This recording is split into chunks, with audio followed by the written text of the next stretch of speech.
Benny Reese, Frank Roberts, John Brewhouse, Archie Rutland, Paul Chanel, H.C. Smith, Ralph Smith, Weldon Smith, H.A. Sneed, Raymond Stone, Bob Tatum, Wayman Temple, Thomas Wade, Robertson Watts Jr., Randolph Whiteside, Andrew Willis, Albert Woods, Hugh Chambers.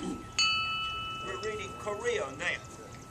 Robert Ed Cooper, Harold Cox, John Norman Farmer, Melvin Hanson, Billy Henson, Warren Lewis, Oliver Hardy McGuire. Another appointment. He may be a few minutes late. Barry?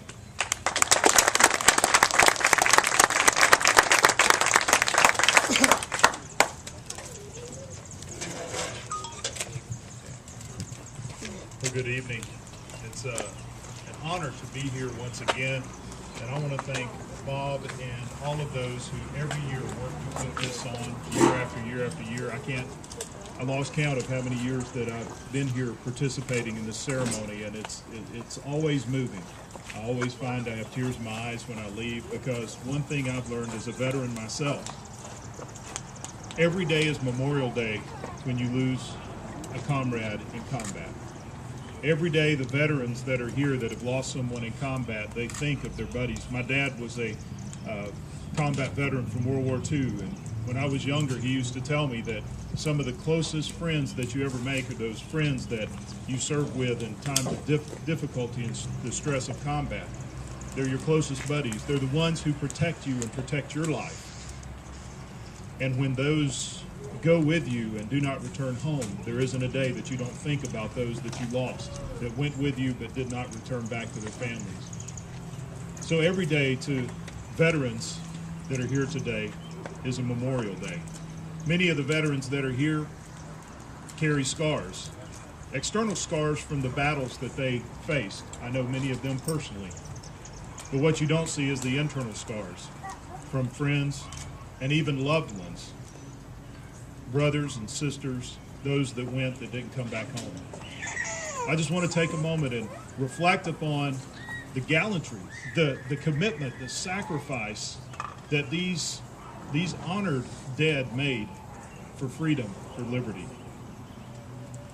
If you go all the way back to the very beginning of our nation, to the first casualty at Lexington and Concord, and you think about all the men that went into battle, voluntarily stepped forward, volunteered themselves to fight for something that they knew they may never see themselves, for freedom, for liberty.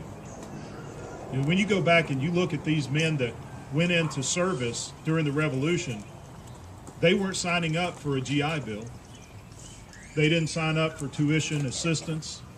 They didn't sign up for health care or for retirement. Their service was a true service. Their service was a service for liberty. Through the ages, as our founding fathers established a form of government to where we can alter and we can abolish that form of government at the voting booth, where we don't have to go take up arms to preserve or to establish a system that's based on freedom. Of all the wars that have been fought since then has been to preserve that form of government. A government of the people, by the people, and for the people. A nation under the sovereignty of God. And we've had the courage to acknowledge that over the years. There are countless men and women have given their lives for something that a lot of times we don't seem to appreciate like we should. When I look at the crowd here today, it's much larger than any I've remembered in recent history. And this is a very good turnout. But what excites me is that people are once again turning their eyes toward the flag that is flying behind me. When I was in the Air Force, I was fortunate to be stationed at Hickam Air Force Base, which is in Honolulu, Hawaii. And on one Sunday, it happened to be December 7th, Sunday afternoon. Of course, there are ceremonies like this that are at Pearl Harbor and at Hickam Air Force Base, the building I worked in. there were many that were killed when a Japanese bomb hit the building, which was a barracks during the time. I was on duty during that time period, and when I got a chance to take a break, I left, and most of the ceremonies were finished. They were done. But where I was walking to grab a bite to eat, I walked by the base flagpole. And as I walked by, there was a lone man wearing a Pearl Harbor survivor's hat, just standing there. He was just standing there and just kind of staring off into space. No one else was around. Everyone else had left. And I walked up to him and I talked to him and I thanked him for what he did. And he looked at me and he said, "I still hear it. I still smell it."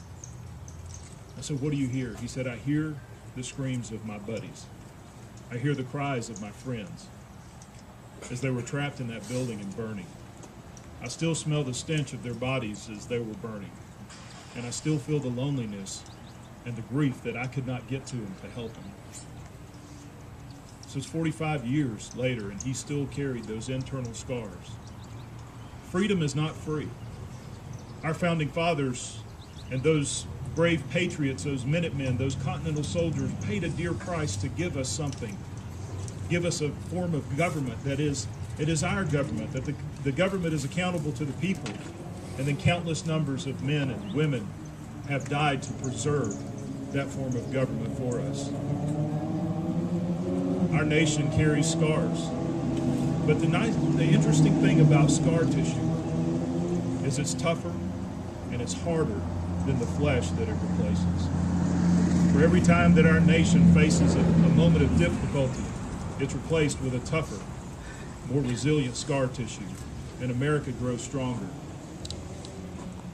A few years ago, we came, I guess it was about 3 years ago, and this is where I saw a true sense of what this community is all about. It was threatening a thunderstorm. If I remember, it was coming in on the west, and when we got here, the chairs were still in the truck, and the decision had been made. We were just not going to do the ceremony. It's too risky of a chance. The wind was blowing. But one person who happens to be here today said, "I'm here. Let's go ahead." And someone else said, "I'll do it." And we may have just had a handful of people that day, Bob. But in honor and respect to those who have given their lives for our freedom, we had that ceremony with just a handful of us. And I think that mattered. You being here today matters because it rekindles a spirit. It reminds us that freedom isn't free, that blood has always been shed for freedom. And freedom isn't free to preserve that freedom either. Future generations will have to shed blood as well. But we don't do it for ourselves. These honored dead didn't do it for themselves. They did it for these children here because they deserve a nation that is free, that they can freely worship God in the way that they please. They can freely speak. They can pursue happiness in whatever method that they or means that they choose. That's what America is. That flag up there, I remember when I was speaking to that gentleman in Pearl Harbor, as he would speak and then he would just bow his head in silence. I remembered hearing the metal buckle from the rope of the flag hitting against that flagpole. To this day, whenever I hear that sound of the cleat or the buckle from the rope that raises the flag hit a piece of metal, the metal flagpole, my mind is immediately taken back to that gentleman who still, if he's alive today, is still carrying the scars of the loss, not his personal loss, but the loss of his friends and his comrades. I want to say thank you for being here. Thank you for being here to honor those who have honored us by giving their lives so that we have the freedom to be here. There is hope for this nation. I am encouraged because of what you're doing here today. You're remembering the past, because if you don't know your past, you don't have a future. God bless you. Thank you for being here, Bob. Thank you for allowing me to speak. Thank you.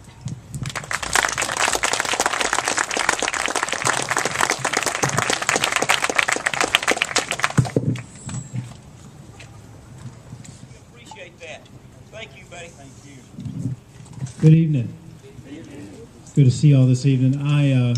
had the opportunity to speak earlier today at the what was the other thing I spoke at, Bob?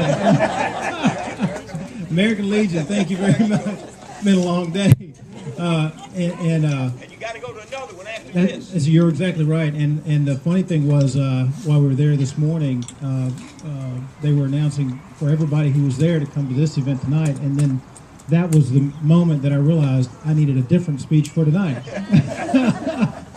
So I'm not going to rehash it, and I will just be very brief.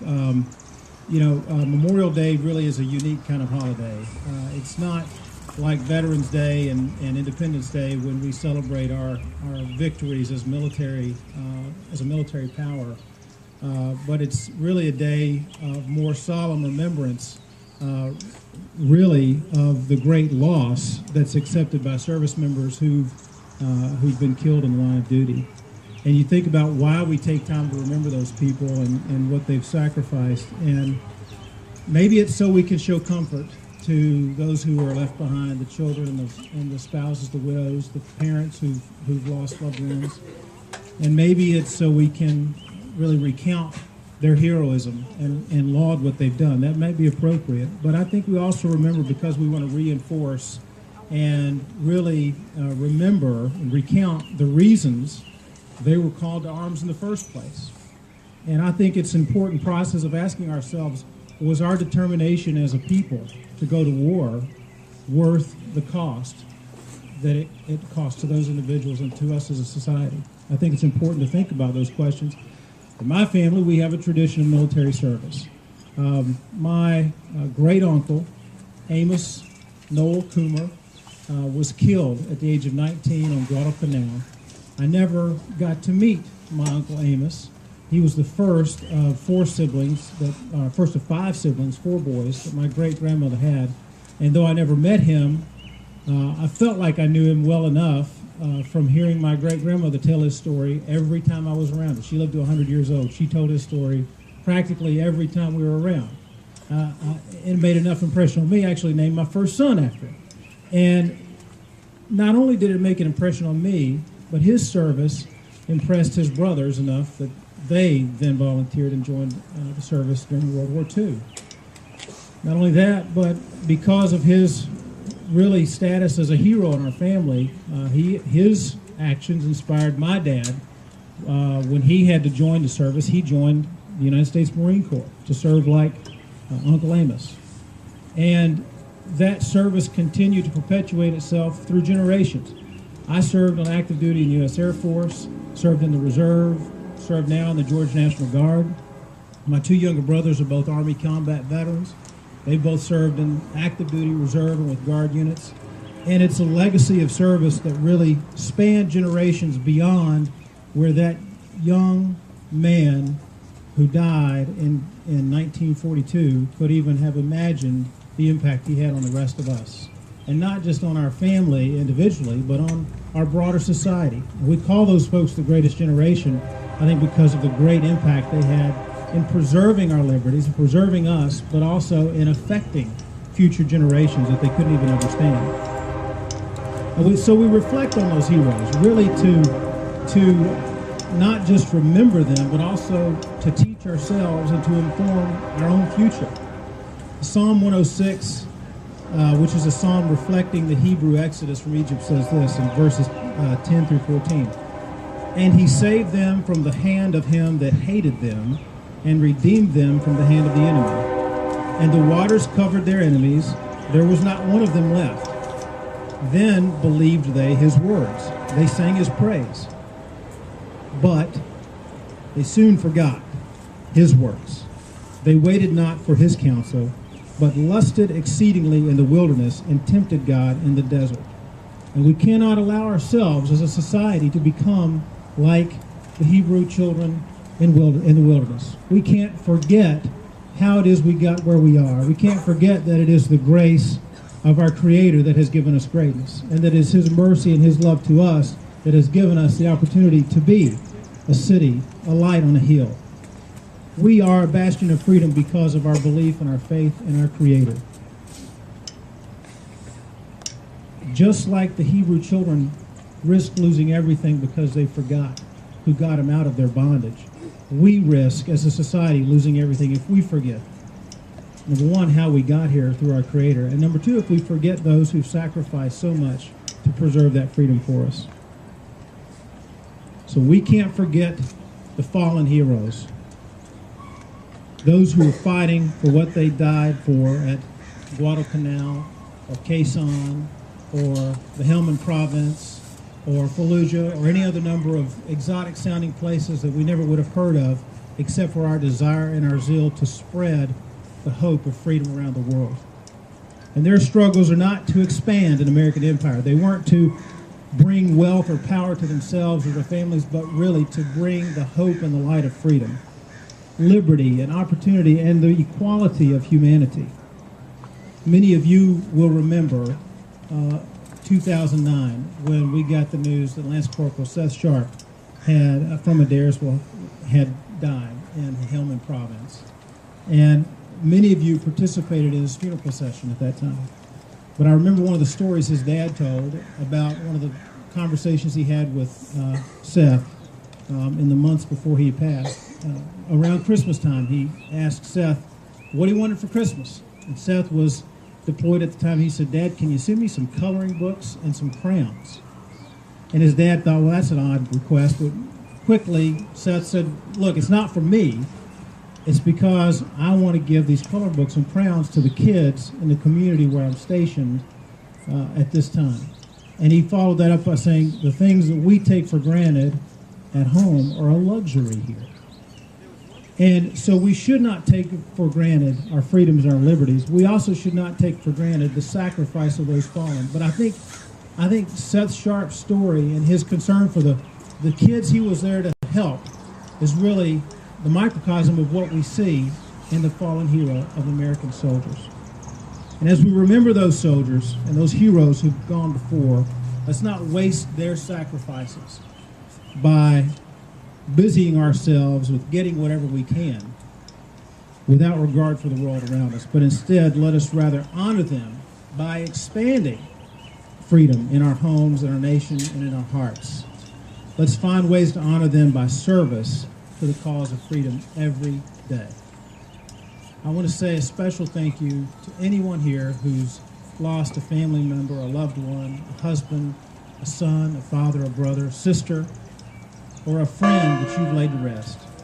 And I want to thank you for letting them serve us and preserve our freedom and our liberty. God bless you, and God bless them, and God bless America.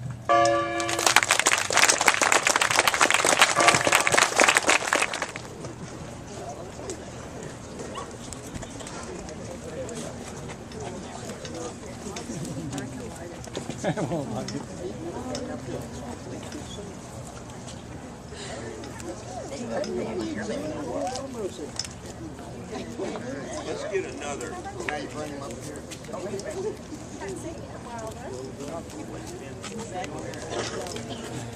We got another candle. Maybe we can get a couple of them started fast.